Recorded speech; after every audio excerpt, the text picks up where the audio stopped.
रमणी 33। वेद की पुत्री स्मृत भाई सो जेवरी कर लेते ही आई। आपु बड़ी आपन गरबंधा झूठा मोह काल को फंदा। बदवत बंधा छुरियो न जाई विषय स्वरूप भूल दुनियाई। हमरे देखत सकल जग लूटा दास कबीर राम कही छूटा। राम ही राम पुकारते जिह्वा परिगो रोष। सुधा जल पीवे नहीं खोद पीवन की हौस। वेद की पुत्री स्मृति भाई साहब कहते हैं भाई ये स्मृतियां वेद की पुत्रियां।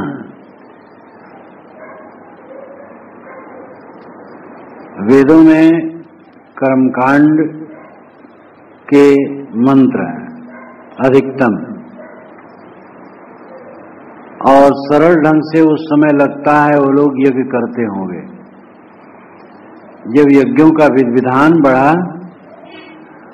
तो उसको व्यक्त करने के लिए ब्राह्मण और सूत्र ग्रंथ बने। उसके पश्चात स्मृतियां बनी। स्मृतियां बहुत बनी लेकिन उसमें मन स्मृति सबसे ज्यादा संपन्न है। उसमें 12 अध्याय हैं और 2694 श्लोक हैं और बहुत संदर्भी ग्रंथ है वो।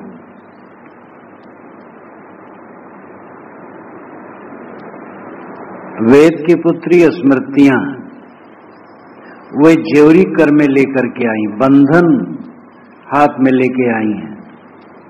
आपो ही बरी आपन गरबंधा।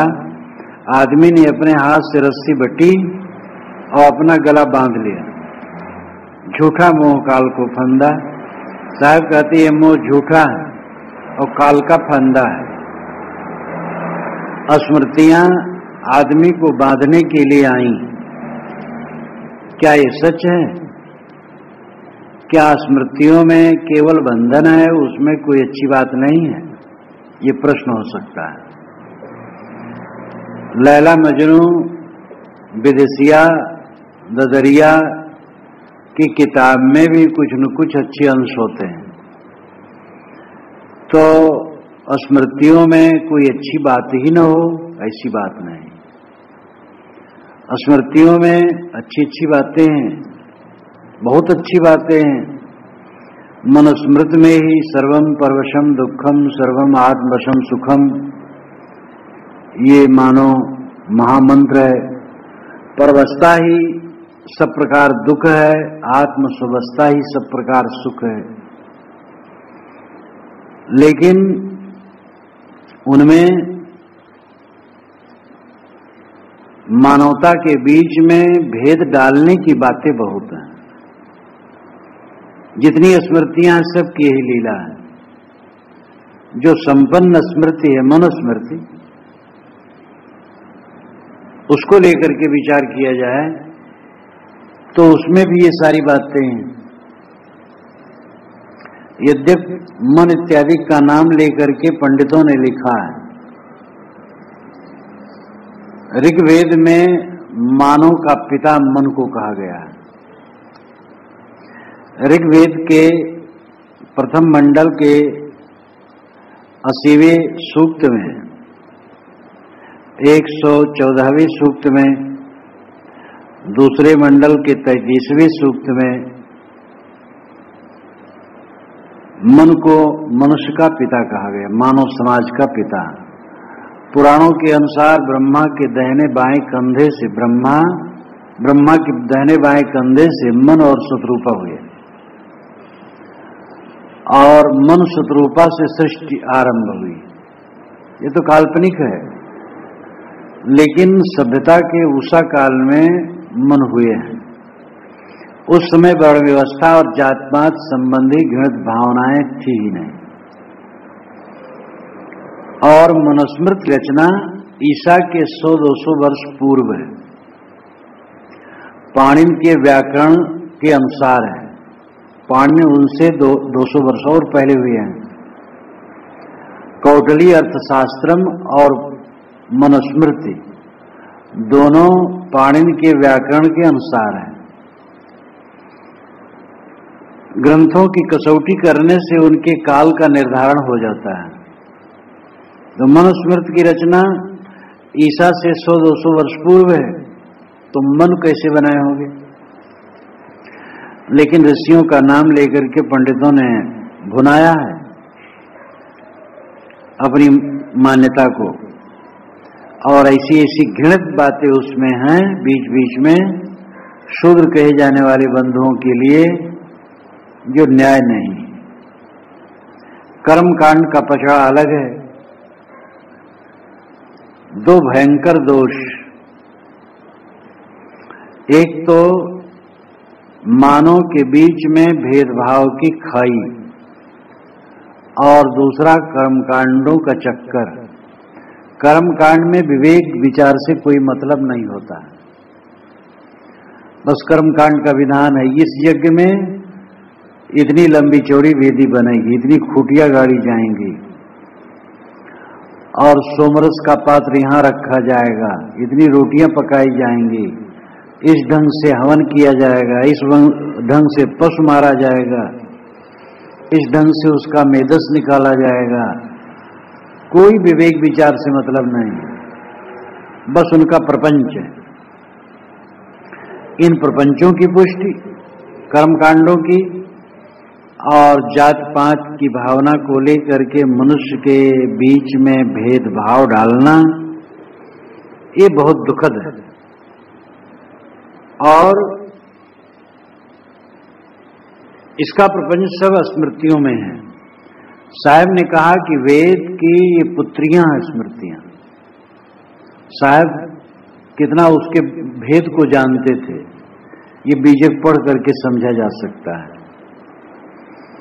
वेदों के कर्मकांड और जो पीछे से कल्पनाएं हुई, यद्यपि वो वेद को तो दोष नहीं दिया जा सकता कि वेद में वो सब थे, पीछे से अब बहुत बढ़ाया गया है जात पात की भावना। तो ये मानो रस्सी अपने हाथ में लेके आई हैं स्मृतियां। आदमी ने स्मृतियों की रचना की और मानो रस्सी बटी और अपने गले में बांधी। पुरोहित लोगों ने केवल लोगों को बेवकूफ बनाने के लिए किया, ऐसी बात नहीं, स्वयं भी बेवकूफ बने, क्योंकि उन संस्कारों में जकड़े होने की वजह से वे स्वयं भटकते रहे।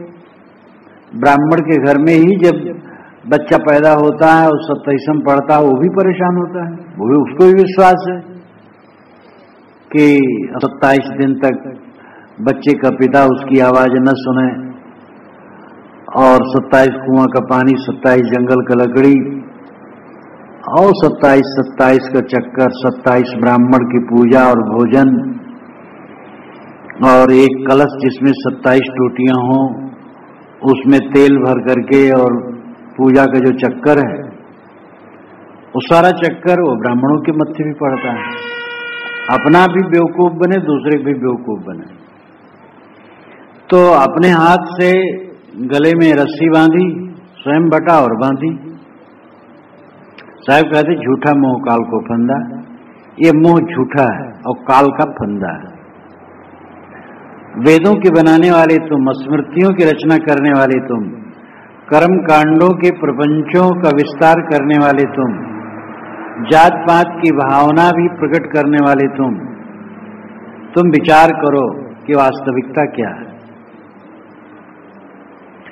और हर चीज को अपना बनाया और दैवी मान करके वर्ण व्यवस्था मनुष्य ने बनाई, फिर कह दिया प्रभु रचित है। कौन से प्रभु ने वर्ण व्यवस्था किया, अवधारणा की? मनुष्य ने कल्पना की, और मनुष्य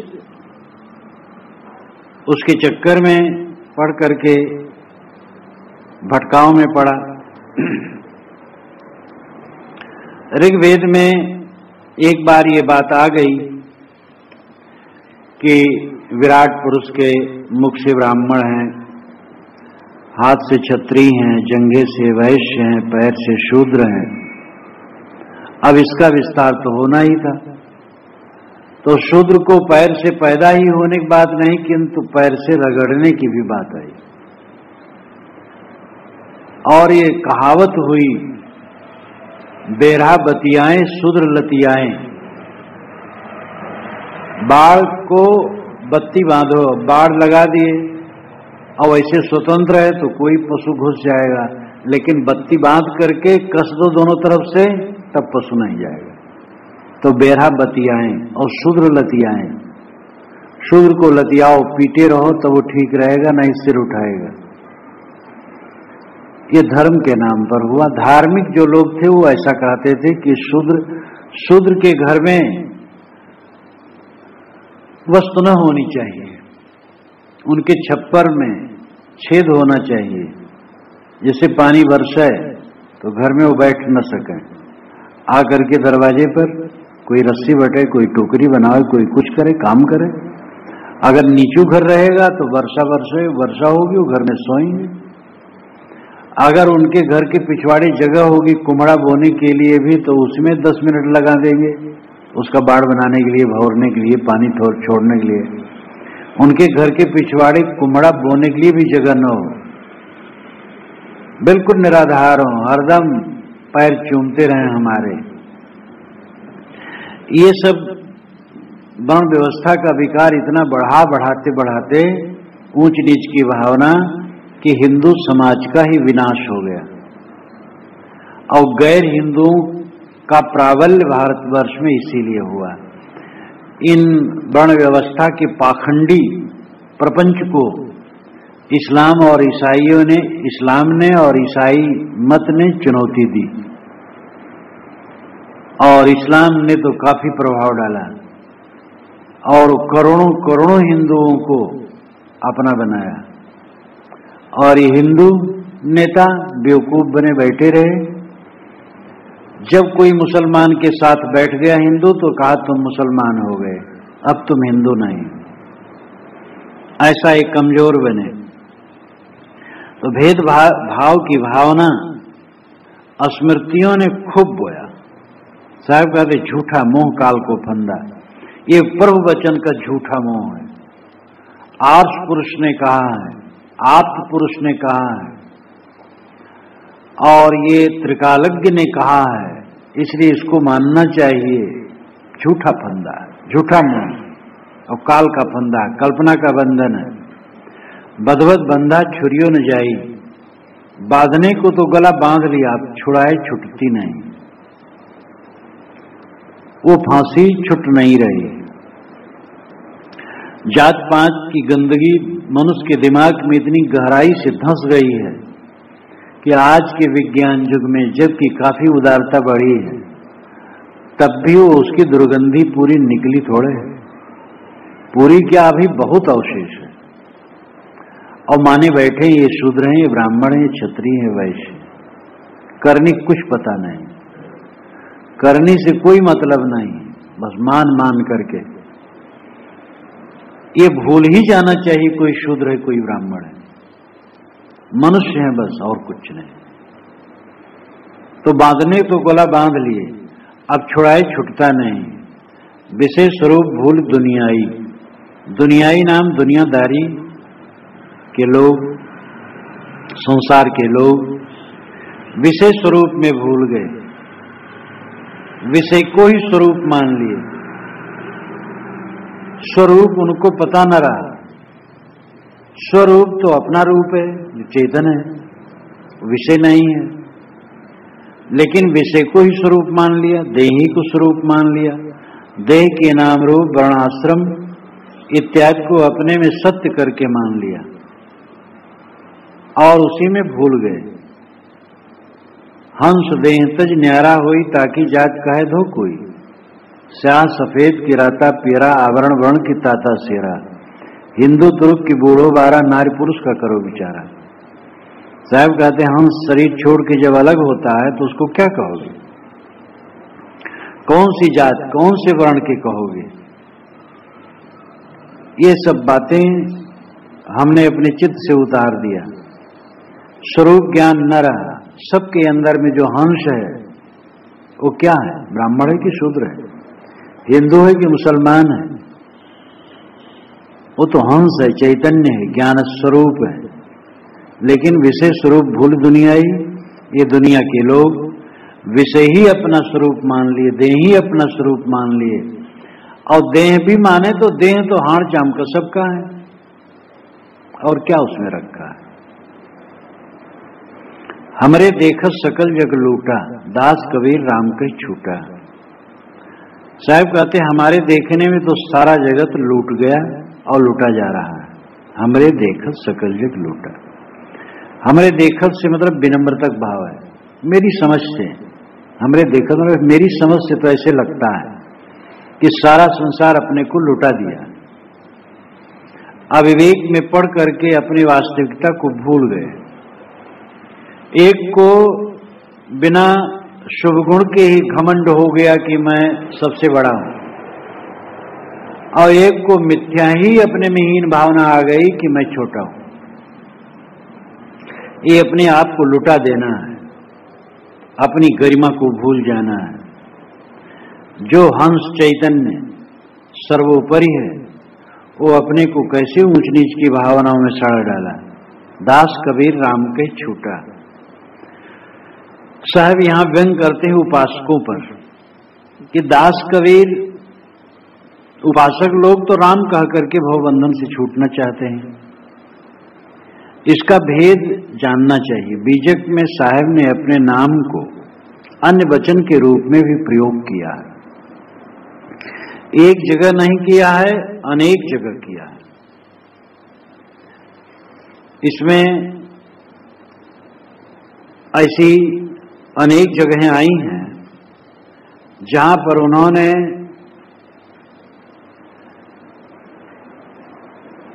दास कबीर, कहें कबीर, कहें कबीर और अनेक प्रयोगों में किया है अपने नाम का वर्णन। 86वां शब्द में कबीरा, कबीर, कहीं कबीर अनेक प्रकार से कहा है। तो अपने नाम को उन्होंने अन्य वचन के रूप में भी प्रयोग में लाया है, और इस शैली को न समझ करके सीधा सपाट अर्थ लोग कर देते, दास कबीर राम कहीं छूटा। कबीर दास तो राम राम भजन किए और इसे कहे हम छूट गए। लेकिन आगे क्या कहते? राम ही राम पुकारते जिह्वा परिवर औंस। राम राम जपते जपते तुम्हारी जीभ में घट्टे पड़ गए। सुधा जल पीवे नहीं खोद पीवन की हौस। पात्र में स्वच्छ शीतल जल रखा है, उसको पीते नहीं हो। तुम कहते हो हम कुआं खोदेंगे तब पानी पिएंगे। काहे कुआं खोदोगे, काहे पानी पियोगे? पानी रखा है, पी लो। राम को तुम खोज रहे हो, राम राम कह करके जीव को परेशान कर रहे हो। अरे स्वयं स्वरूप ही राम है, रट क्या रहे हो? तुम स्वयं हो। तो इसका उत्तर तो यहीं सामने ही है। कई जगह ऐसा उत्तर नहीं रहता है, लेकिन जो बीजक के मर्मी है वह उस अर्थ को समझ सकते हैं। अब जो अपनी भावना को उसमें रखना चाहते हैं, उनको ऐसे प्रसंग अनुकूल पड़ जाते हैं। दास कबीर राम के छूटा। ये उपासक लोग राम राम कह करके बंधन छूटना चाहते हैं, लेकिन राम राम कहते घट्टे पड़ गए, राम न मिला। राम तो तू ही है, और उसको जप करके पाना चाहता है। सुधा जल पीते नहीं, खोद करके पीने का हौसला है। सुधा शुद्ध स्वरूप तुम्हारा अपना ही है, खोजना नहीं है, जपना नहीं। अगर जपना है तो अपने को, उसमें कोई जीभ हिलाने की जरूरत नहीं, किंतु अस्मृत में आना है, सावधान होना है।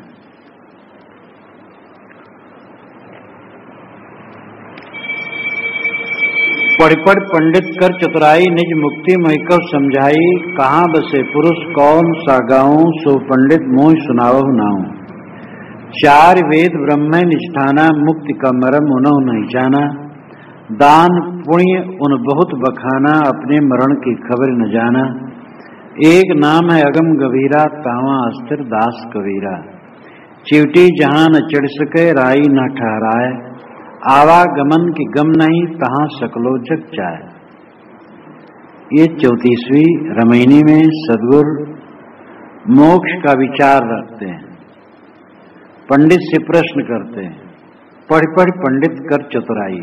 अय पंडित जी, आप पढ़ पढ़ करके बड़ी चतुरता व्यक्त करते हैं। शास्त्रों को पढ़ लिए, उपनिषदों को पढ़ लिए, पुराणों को पढ़ लिए और उसमें कुछ जान गए और व्याख्यान करने लगे मोक्ष का, तो चतुराई तो दिखाते हो कि तुम बड़े चतुर हो, मोक्ष को खूब जानते हो। लेकिन निज मुक्ति मुझको समझाई, मुक्ति का जो निज अनुभव है वो मुझे समझा के कहो। तुम कितना समय मुक्त रहते हो, तुम्हारे में मुक्ति का अनुभव क्या है? किताबों में लिखा है कह देते हो, तो ऐसे है कि जैसे कोई दूसरे की गाय गिनता रहे, दूध मिलने वाला नहीं है। जैसे दीवार में दीपक का चित्र हो, उसमें प्रकाश मिलने वाला थोड़े। दीपक का चित्र, उस चित्र से प्रकाश नहीं मिलेगा। वाणी से मुक्ति का वर्णन करने से मुक्ति नहीं हो जाएगी। हाँ, ये ठीक है, वर्णन करना चाहिए। वर्णन करने से, सोचने से, समझने से असर पड़ेगा, मन बदलेगा। कहत सुनत छूटे कलुष, कहने सुनने से कलुष छूटते हैं, ये ठीक है। लेकिन अब कोई व्यापार मान ले कि मोक्ष का वर्णन करे खूब, बस तब मुक्ति हो गई, ये बेकार है।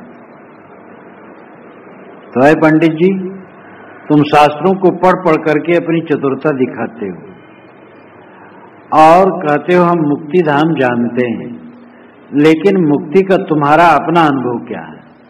तुम मुक्त रहते हो क्या? पंडित कहते हैं मुक्त रहना क्या है? तो मर करके जब जाएंगे तब मुक्ति धाम में पहुंचेंगे, अभी कहां? साहब कहते ठीक है, कहां बसे पुरुष कौन सा गाऊं, सो पंडित मुझ सुनाओ ना हूं। अय पंडित, जिस भगवान के पास जाना चाहते हो वो पुरुष कहां बसता है और वो गांव कहां है?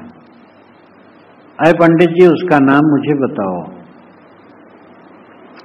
पुराणों में ऐसी कल्पना की गई है, गोलोक, सतलोक, वैकुंठ लोक, साकेत लोक, शिवलोक, ये सब लोक हैं आकाश में। और मुक्त जीव वहां जा करके रहता है, वहां परमात्मा निवास करता है, दिव्य धाम है।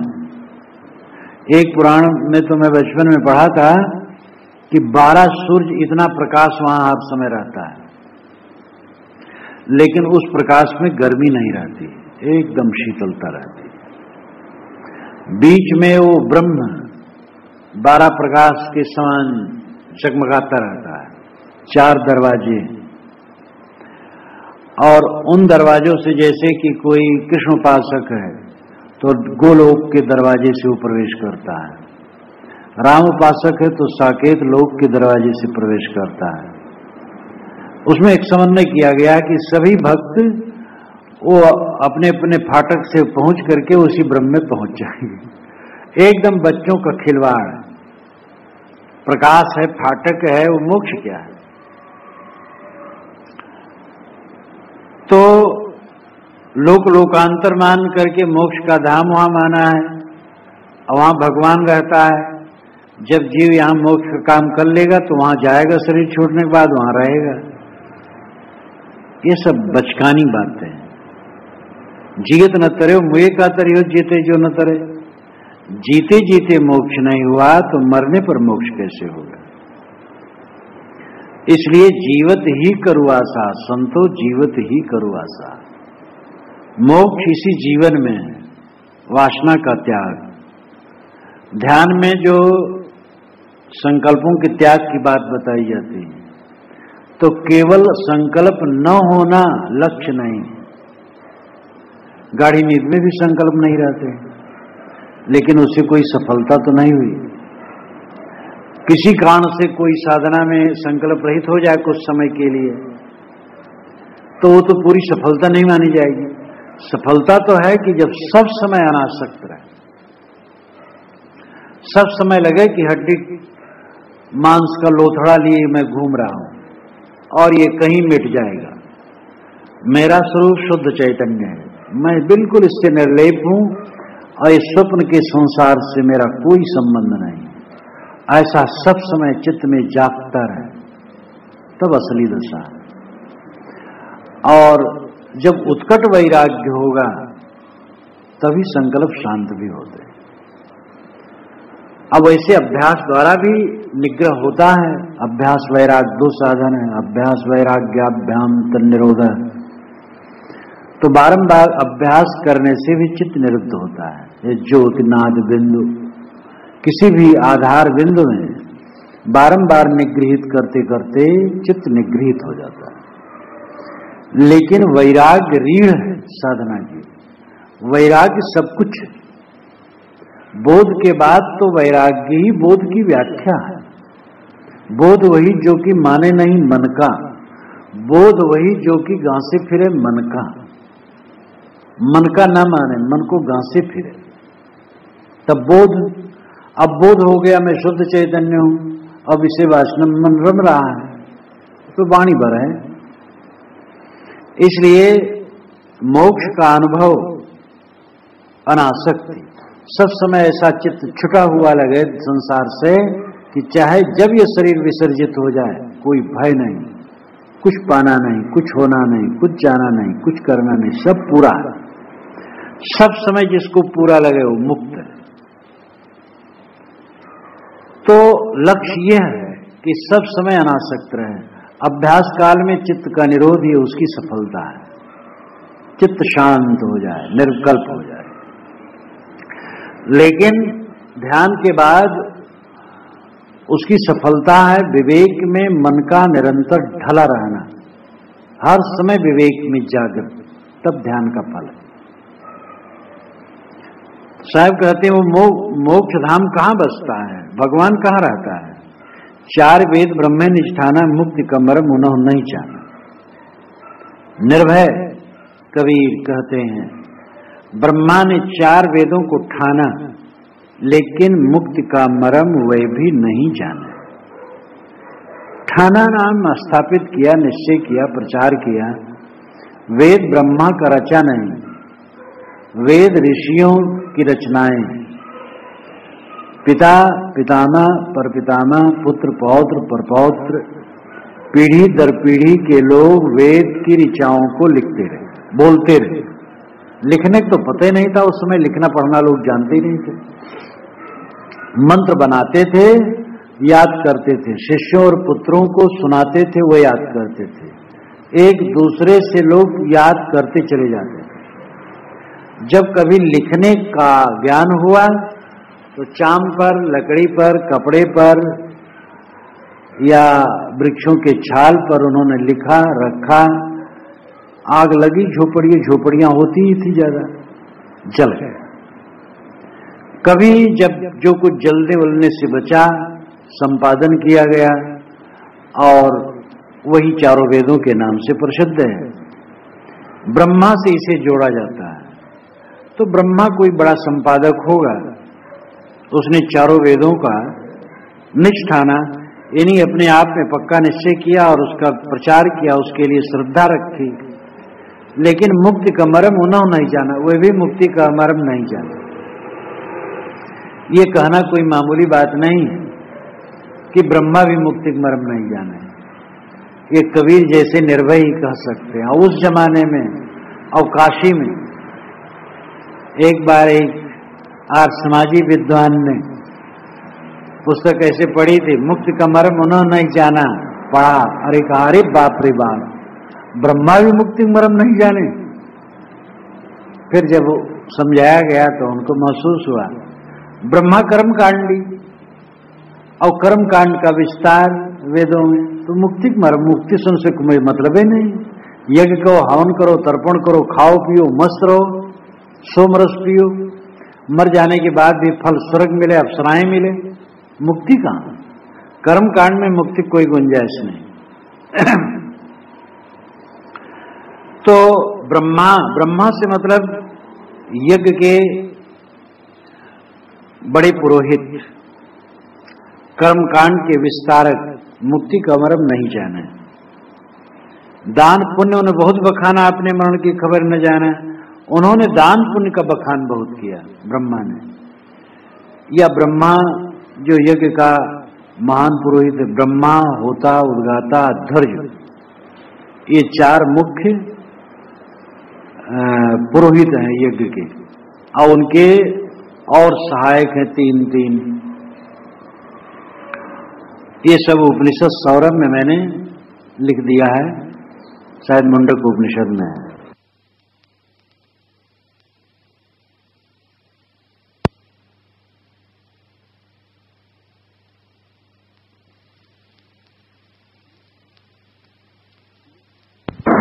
यज्ञ में प्रधान पुरोहित होता था, तो दान पुण्य बखान करते हैं, दान पुण्य करो, अपने मरण की खबर न जाना। अपने मरण की खबर उनको नहीं है। मरण का मतलब है स्वरूप ज्ञान से विहीन हो जाना। देही सतमान कर स्वरूप भाव की विस्मृति ही मरण है। भोग की तरफ रुचि हो जाना अपनी मौत है। योग का भाव भूल जाए, भोग में मन जाए, तो ये मौत है। कर्म कांडों में यही है। हवन तर्पण और कर्म कांड, वैदिक कर्म कांडों में सब यही है। भोग मोक्ष की बात नहीं है। तो अपने मरण की खबर न जाना। ये स्वाहा स्वाहा करने वाले तो अपने मौत का पता ही नहीं जानते हैं, उनकी मौत कब हुई, क्या हुई। मौत तो है स्वरूप ज्ञान से रहित होना, आत्मस्थित से रहित होना, यही मौत है। और कर्मकांडी स्वरूप ज्ञान से सदैव रहित है, कर्म के पचड़े में पड़े हैं। एक नाम है अगम गभीरा, तहाँ अस्तर दास कबीरा। कर्म कांड में भी उपासना आई और उसमें ओम की कल्पना हुई। ओम को अगम गंभीर माना और वहां उपासक लोग स्थिर होते हैं। तहाँ स्थिर दास कबीरा, यहां भी दास कबीरा अन्य वचन के रूप में ही समझना चाहिए, अन्य के लिए, उपासकों के लिए। उपासक लोग कर्म कांड से थोड़ा हटे, कुछ लोग कर्म कांड से हट के उपासना में लगे, तो ओम को अपना माना आधार। ओम अगम गंभीर नाम है। प्रणव यानी ओम, वही से सब आरंभ होता है। सारा संसार ओम से पैदा होता है। पहले ईश्वर ने कहा ओम, ऐसे कहा, वो युगों तक ऐसे होता रहा, बस वो फटा और फिर सारा ब्रह्मांड फूट करके निकल आया। एक एक कल्पना है कि हद है। तो उपासक लोग उस ओम में स्थिर होते हैं। अरे ओम तो तुम्हारा बना है, तुम्हारी कल्पना, तुम्हारे मुख से ओम निकला है। लिखो तुम ओम और काट दो, तुम स्वतंत्र हो। ओंकार आद्य जाने, लिख के मेटे ताय समाने। ओंकार को लिखे और काट दे, वो श्रेष्ठ है। मनुष्य की आत्मा ओम से भी बड़ी है।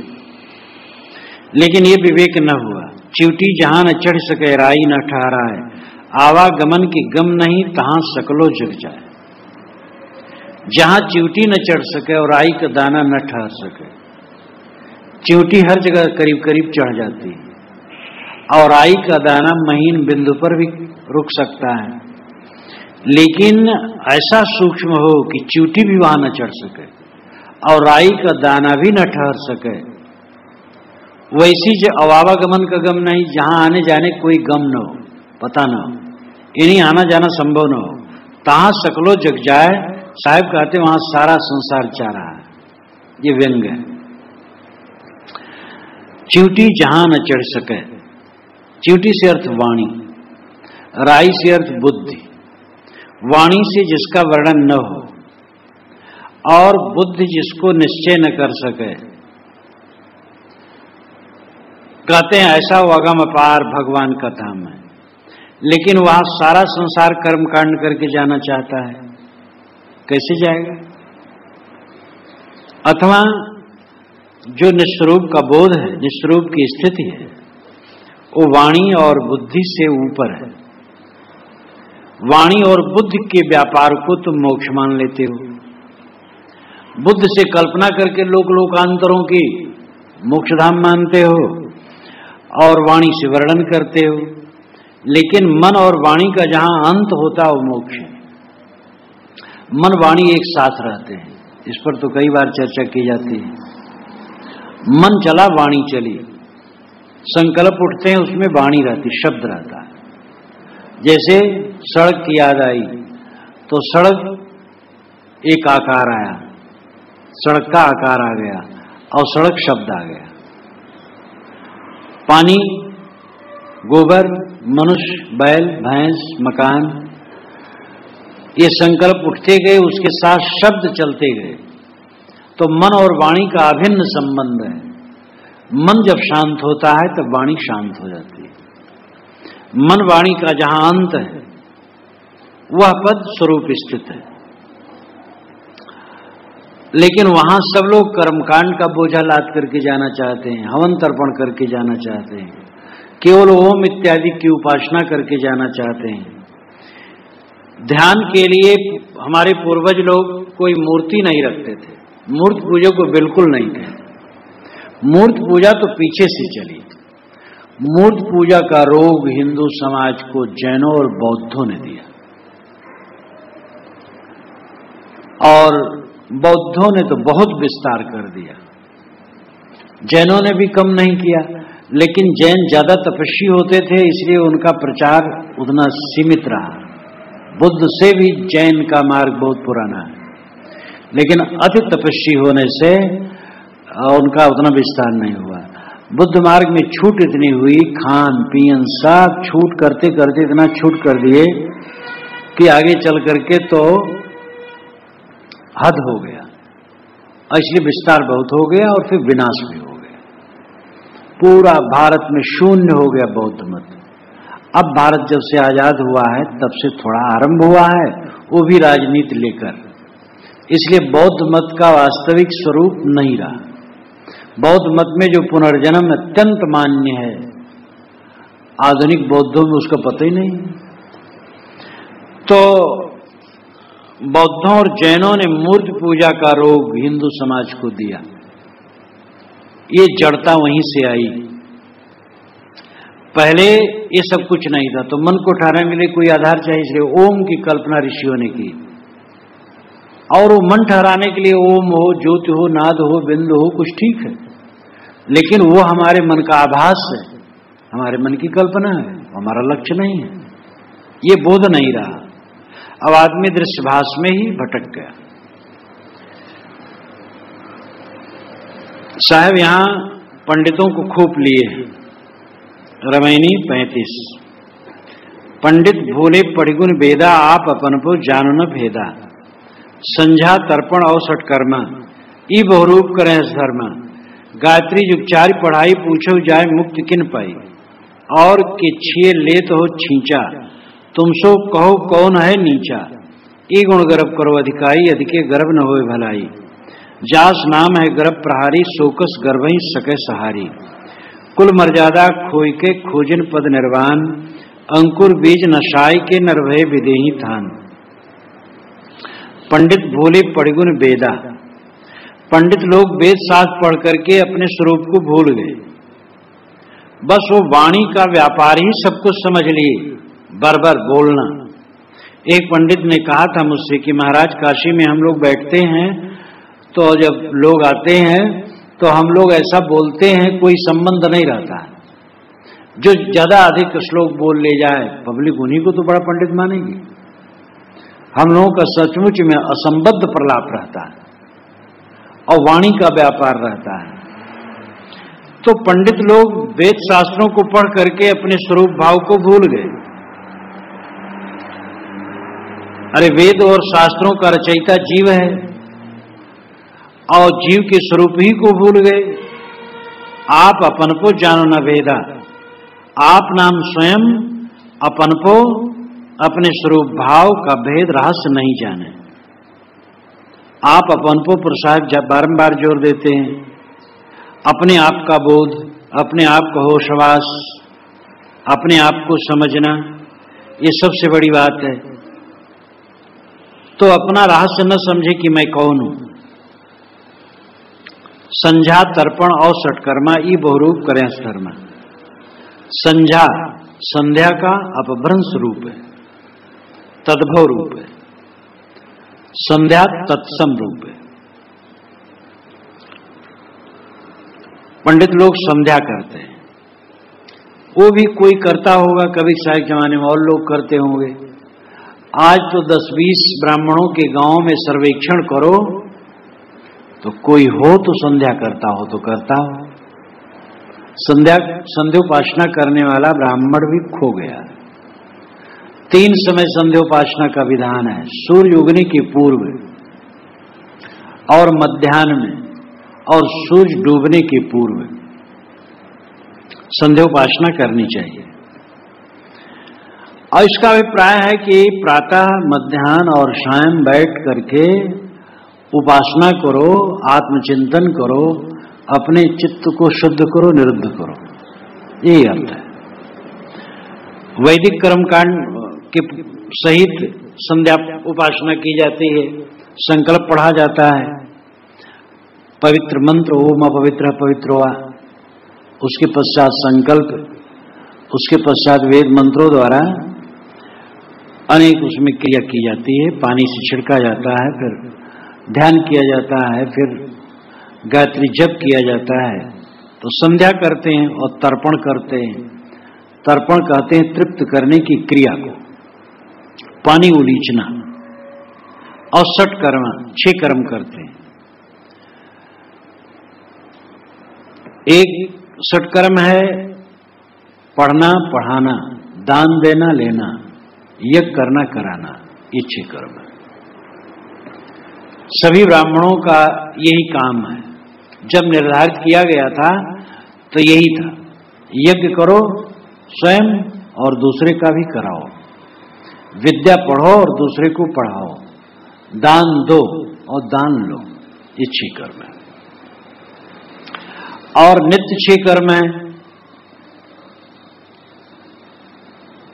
स्नान करना रोज, संध्योपासना करना, पूजा करना, तर्पण करना, जप करना, होम करना, ये रोज होना चाहिए। ये नित्य 6 कर्म है। तो संध्यात्मण और खटकर्मा ई बहुरूप करें धर्मा। साहब कहते इधर ही नहीं, बहुत रूप के धर्म करते हैं, अनेक प्रकार के क्रियाकांड करते हैं। बड़ा अच्छा है, कुछ करें, कोई हर्ज नहीं, इस पर हमारी कोई खास टिप्पणी नहीं। गायत्री जुगचार्य पढ़ाई पूछो जाए कि मुक्ति किन पाई, हमें तो इस पर टिप्पणी करना है कि चारों युगों से गायत्री पढ़ा रहे हैं, लेकिन जा करके पूछो किसने गायत्री जप से मुक्ति पाई है। ब्राह्मण लोग कहते हैं कि ब्राह्मण, क्षत्रिय, वैश्य इन 3 का गायत्री में अधिकार है, शूद्र का नहीं, और ब्राह्मणी का भी नहीं। तिवारी गायत्री पढ़ सकते हैं, तिवराइन नहीं पढ़ सकते। इसलिए गायत्री जप, गायत्री मंत्र की दीक्षा द्विजातियों को होती, ब्राह्मण, क्षत्रिय, वैश्य को, ब्राह्मणी को नहीं होती। वो ब्राह्मणी बेचारी रहती नहीं, सदैव शूद्र रहती। तो शूद्र को तो गायत्री पढ़ने का अधिकार नहीं है, और गायत्री के जप से ही मोक्ष होता है।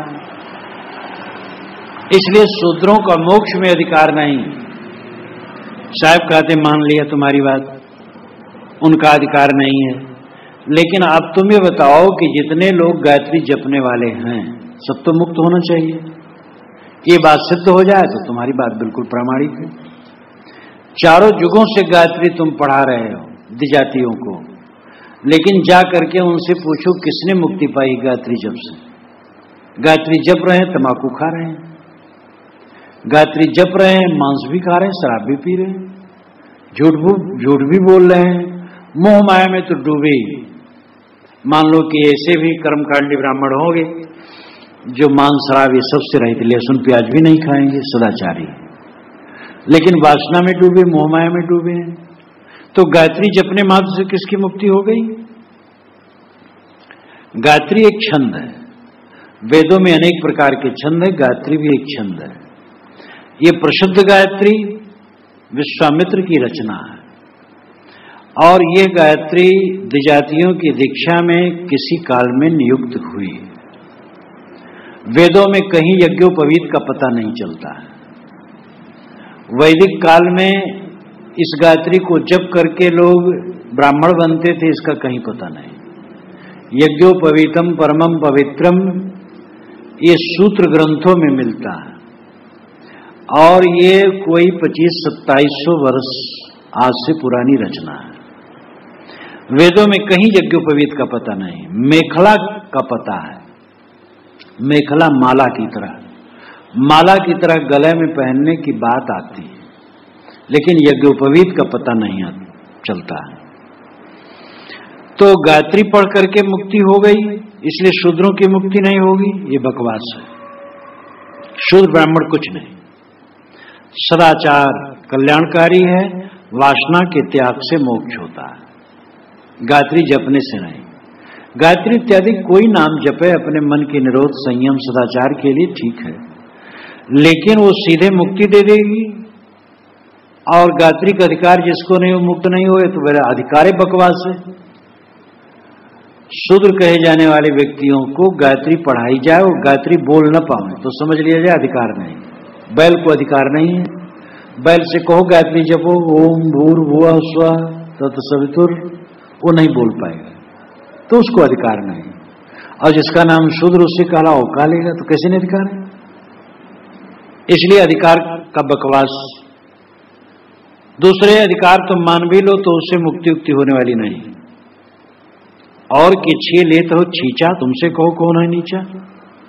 और कोई छू ले तुम पानी छिड़कते हो और मंत्र पढ़ते हो ओम अपवित्र पवित्रो वा सर्वावस्थान गतो अपिवाय स्मरेत पुंडरीकाक्षं वाभ्यंतर शुचि। ऐसा पानी छिड़क करके मंत्र बोल करके तब पवित्र होते हैं। साहब कहते तुमसे कहो भला तुमसे कौन नीच है। अब ये बात कहना मामूली है। काशी में साहब ने कहा था और के छे ले तो छींचा, तुमसे कहो कौन है नीचा। तुमसे नीच वाला कौन होगा? ये कोई मामूली बात नहीं, बहुत बड़ी बात है।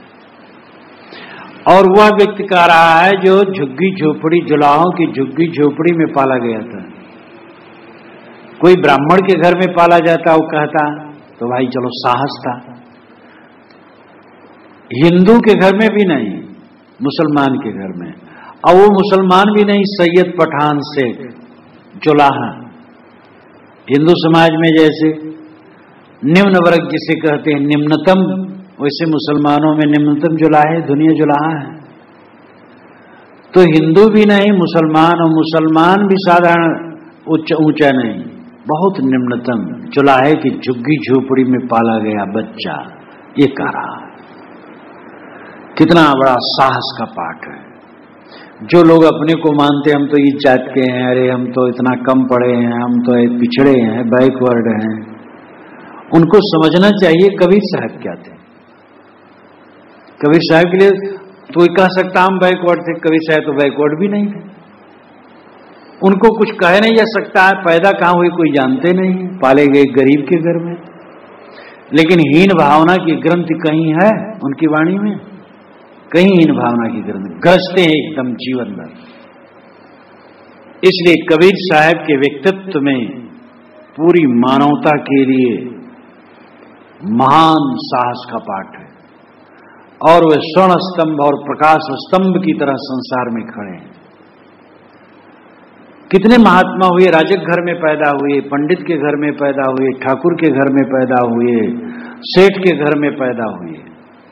कबीर साहब कहाँ पैदा हुए पता ही नहीं, पाले गए महागरीब घर में। और वो इतना गरज रहे हैं कि उनका जोड़ा कोई नहीं, उतना साफ किसी ने नहीं कहा, पूरे इतिहास में किसी ने नहीं कहा। महात्मा बुद्ध तक ने क्षत्रिय ब्राह्मण और वैश्य का नाम लिया जब उनके शिष्यों ने कहा कि महाराज आपकी अस्थियों का क्या होगा, शरीर छूटने का समय आ रहा था।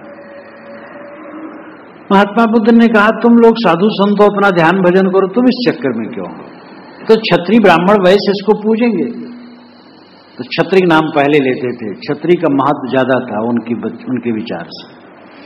तो क्षत्रिय ब्राह्मण वैश्य पूजेंगे, शूद्र का नाम नहीं लिया।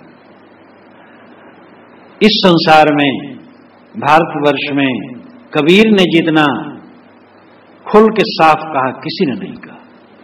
और के छे ले तो छींचा तुमसे कहो कौन है नीचा, और के छू लेने से तुम पानी छिड़क करके पवित्र बनते हो, तो बताओ तुमसे कौन नीच है? कोई नीच नहीं। हाँ, अपवित्र आदमी तुम स्नान किए हो और कोई गंदा आदमी छू ले तो गलत है। अब ब्राह्मण नामधारी हो गंदा हो छू ले, वो भी गलत है। और अगर पवित्र है, वो साफ सुथरा है, कोई हर्ज नहीं। आचार के आधार पर छुआछूत है, लेकिन जात के आधार पर छुआछूत बकवास है। ई गुण गर्भ करो अधिकाई, अधिके गर्भ न होए भलाई। साहब कहते ई गुण गर्भ करो, ई अपने गुण का गर्भ ज्यादा न करो। इतना सरल ढंग से, इतना मार्मिक है, क्या कहा जाए। ई गुण गर्भ करो अधिकाई, इस अपने गुण का ज्यादा गर्भ न करो। अधिके गर्भ न होए भलाई, ज्यादा अहंकार करने से भलाई नहीं होती। जास नाम है गर्भ प्रहारी, सो कस गर्भ ही सके सहारी। जिसका नाम ही गर्भ प्रहारी है, जो किसी के गर्भ को रहने नहीं देता है, सो कस गर्भ ही सके सहारी, वो तुम्हारे गर्भ को, अहंकार को कैसे सह पाएगा? वो तुम्हारे गर्भ का संहार करेगा। वो गर्भ संहारी कौन है? ईश्वर। कौन ईश्वर? व्यक्ति ईश्वर की कल्पना लोग करते, एक व्यक्ति ईश्वर बैठा है और वो सबके गर्भ का संहार करता है, ये कल्पना है। वास्तव में कारण कारज की व्यवस्था है, वही ईश्वर है। और इस संसार में जो सिर उठा के चलेगा, उसके सिर में टक्कर लगेगा निश्चित है। जो विवेक विचार का काम नहीं करेगा, उसको ठोकर खाना है। जो सिर झुका के चलेगा, विनयावनत होके चलेगा, उसको पछताना नहीं पड़ेगा। इसलिए किसी का अहंकार यहां रहने वाला नहीं है। जो साहब ने कहा था, आज वो सामने। अब आज कितने ब्राह्मण युवक हमें मिले, वो कहते साहब शेड्यूल कास्ट के लोग हमारे ऑफिस में रहते हैं, इतना तंग करते हैं, इतना हमें तुच्छ समझते, इतना निरादर करते, बड़ा कष्ट होता है। हम के तुम लोगों ने हजारों हजारों वर्षों से निरादर किया, अब उसका फल पा रहे हो, तपस्या करो, सहो, प्रतिक्रिया न करो। तुम्हें खुशी होनी चाहिए कि हमारा भाई इस प्रकार जग गया है। जिसको तुम नीच कहते थे, वो तुम्हें भी नीच कहने की हिम्मत रख सकता है। तुम खुश हो, उसका भी विवेक जग जाएगा, फिर नीच ऊंच कहना बंद हो जाएगा। सिंह को मार करके स्वयं सिंह बन जाए तो क्या फायदा हुआ? अगर शेड्यूल कास्ट के लोग, बैकवर्ड के लोग, सवर्ण कहे जाने वाले लोगों को भी गाली देना शुरू करें तो वही हुआ, वो गाली देते थे, अब ये गाली दी। गाली देना दोनों तरफ से बंद हो और सब समान है, ये भावना आनी चाहिए। तो आज गर्भ चूर हो गया है। आज तो ये जगह जगह आवाज उठती है, जब मंत्री भी बनना होता है, कोई शेड्यूल कास्ट का बनना चाहिए, कोई शेड्यूल कास्ट का बनना चाहिए, ये बात आती है। और पहले था शेड्यूल कास्ट जिसे कहते हैं, मतलब शूद्र, अति शूद्र। तो अति शूद्र न्यायिक नहीं हो सकता है, कोई भी शुभ मार्ग में नहीं जा सकता है। वो तो हल जोते, पतरी गांठे, जूता सिले, कपड़ा साफ करे, ये सब काम करे। अब आवाज उठती है राजनीति में भी, मंत्री बनना कोई शेड्यूल कास्ट का बनना चाहिए। तो अब भगवान ने गर्भ का संहार किया। सो जास नाम है गर्भ प्रहारी, सो कस गर्भ ही सके सारी। गर्भ प्रहारी भगवान। भगवान क्या? कारण कारज की व्यवस्था। लहसुन प्याज खाओगे दुर्गंधी डकार आएगी, ज्यादा खाओगे पेट खराब होगा, कामादिक चिंतन करोगे चित्त मलिन और गंदा और चंचल रहेगा, कहीं से उल्टा पलटा बात करोगे किसी से, मन शांत हो जाएगा, उन्मादी व्यवहार करोगे, स्थिर नहीं होगे। कारण कारज की व्यवस्था ऐसी है कि उसमें किसी का गर्भ रहने वाला नहीं है, सबको ठोकर खाना है। इसलिए विनम्र होके चलो, कुल मर्यादा खोई के खोजन पद निर्वाण। अंकुर बीज नशाय के नरभय विदेही थान। साहब कहते अपने पूर्वजों को देखो, हमारे पूर्वज कुल की मर्यादा खो करके खोजन पद निर्वाण पद को उन्होंने पाया था, कल्याण पद को पाया था। पुराना इतिहास देख लो। सत्यकाम जाबाल के पिता का पता न था, केवल माता का पता था, और गौतम ऋषि ने उसको ब्राह्मण कहा था। धीवरी तने वेदव्यास, भंगिनी पुत्र पराशर, वेश्या पुत्र वशिष्ठ, दासी पुत्र नारद, शूद्र पुत्र सूत ज्ञान के नाते महान हुए थे। महावीर, सिद्धार्थ, भर्तृहर, गोपीचंद ये ब्राह्मण नहीं थे, क्षत्रिय थे, लेकिन महान हुए थे। राजरानी मीरा देवी चमार कहे जाने वाले कुल में जन्मे संत उनके गुरु थे। अहंकार रखने से किसी का कल्याण नहीं होता। साहब ने कहा है, कुल छोड़े कुल उबरे, कुल राखे कुल जाए, राम निकुल कुल भेटिया, सब कुल गया बिलाए। उपनिषदों में, बृहदारण्यक उपनिषद में 50 ऋषि ऐसे हैं जिनके पिताओं का पता नहीं, केवल माता का पता है। तो पूर्वज हमारे जात पात को लेकर के कल्याण की बात नहीं की है। कुल मर्यादा खोई के खोजन पद निर्वाण, वह निर्वाण पद मोक्ष पद कुल की मर्यादा को खो करके प्राप्त किया। अंकुर बीज नसाय के नरभय विदेही थान, वह नर वह महापुरुष जात पात के अंकुर बीज को भी नष्ट कर दिए थे, और विदेह स्थान कल्याण को प्राप्त करने के लिए उन्होंने सारा अहंकार त्याग दिया था। और ये बात जगह जगह आती है। युधिष्ठिर के यज्ञ में घंटा नहीं बजा, जब सुपज भक्त ने भोजन किया तब घंटा बजा। ये भी इसी अहंकार को तोड़ने के लिए है। ब्राह्मणों में भी सब वैसे नहीं हुए हैं, संकुचित विचारवान उनमें भी हुए हैं, और इस ब्राह्मण बात को सदैव तोड़ने के लिए लगे रहे हैं। किसी ब्राह्मण का ही लिखा यह प्रसंग है, सुपज भक्त का, लेकिन वो समझा कि ये ब्राह्मणीपन का अहंकार तोड़ना है, तो कहा ब्राह्मणों को खाने से भोजन न, घंटा न बजा। और सुपज भक्त ने जब भोजन किया तब घंटा बजा। बैठी पड़ाइन बैठी सुखलाइन, आय गे विमान गंधकिनिया के, मौका भावे ले भक्ति भिलनिया के। तो इसलिए साहब कहते हैं कि कुल मर्यादा खो करके निर्वाण पद की प्राप्ति, और उसके अंकुर बीज को भी नसा करके जात पात के। पहले के महापुरुषों ने विदेह स्थान आत्म कल्याण की दशा प्राप्त किए थे। इसलिए है पंडितों, अहंकार मत करो, वेद शास्त्र पढ़ो ठीक है, संध्या तर्पण करो कोई हर्ज नहीं है, गायत्री तुम पढ़ते हो पढ़ो, लेकिन समझ लो ये सब में दूसरे भी अधिकार है। और तुम बड़े पवित्र हो, दूसरे अछूत है, भूल जाओ।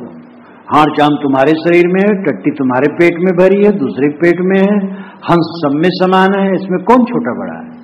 इतनी अकल जो न रखे वो पंडित है, इतना न समझ पावे। हमारे हाथ में हाड़ चाम है, दूसरे के हाथ में हाड़ चाम है, तो उसमें कौन ऊंचे कौन नीचे। सब में एक ही आत्मा, एक प्रकार आत्मा सब में है। इस चीज को समझो, तभी तुम्हारा पांडित्य।